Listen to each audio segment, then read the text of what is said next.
Coming up, here's what to expect from the upcoming vice presidential debate. And later, headphones could be doing damage to your ears. Welcome to DITV Now, your flash update on all the biggest headlines coming out of the Daily Iowan newsroom. I'm your host, Tiana Torjan. And I'm Katie Wadman.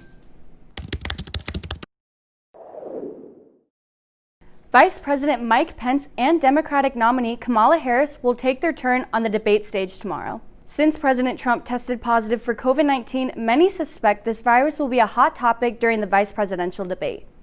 Both Pence and Harris have tested negative for the virus, and the candidates will be separated by plexiglass during the debate.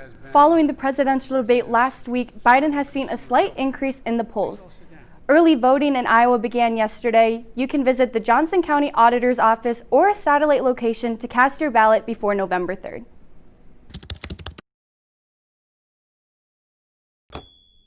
COVID-19 cases are reducing at the University of Iowa. 6 students and 0 employees have tested positive since Friday. Despite the downward trend, the U of I will keep social distancing precautions in place through the spring semester. COVID-19 and the flu have similar symptoms. With flu season around the corner, it's important to be able to tell the difference between them. People with COVID may experience a loss of taste or a loss of smell. Another difference is that COVID-19 appears to be more contagious and can spread faster than influenza. Dr. Imorbeck stressed that protection is key. Getting your flu shot as soon as it is available will help prevent a serious influenza infection and keep our testing clinics and our hospital systems from becoming overwhelmed. You can get a flu vaccine at any UI Quick Care location. Flu shots will be available October 29th and November 3rd at 5 p.m. to 8 p.m. at the Iowa Memorial Union.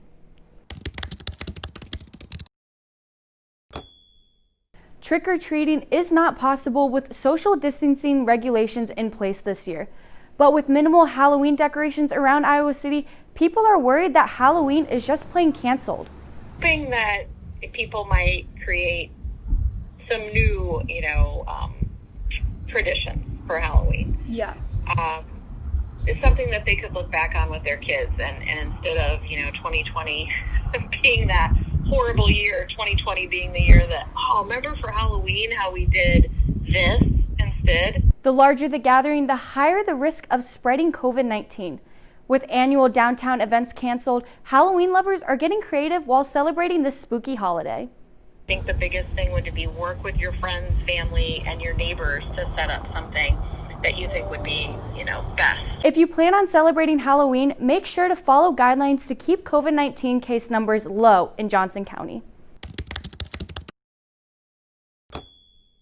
Over 70% of classes are being moved online, and students are having to wear their headphones for the majority of the day. Some students say that it has negatively impacted their hearing.